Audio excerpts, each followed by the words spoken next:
How to fix Forza Horizon 5 crashing on Windows PC. 1.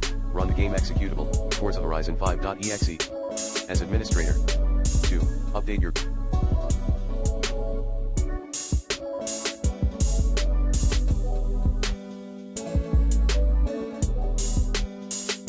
graphics driver using the recommended Avast driver updater in this video guide.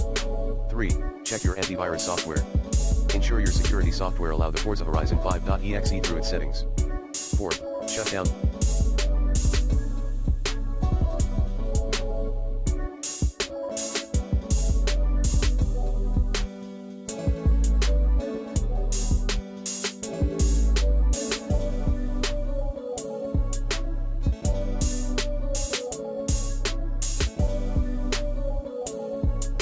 Background programs via WTM. 5.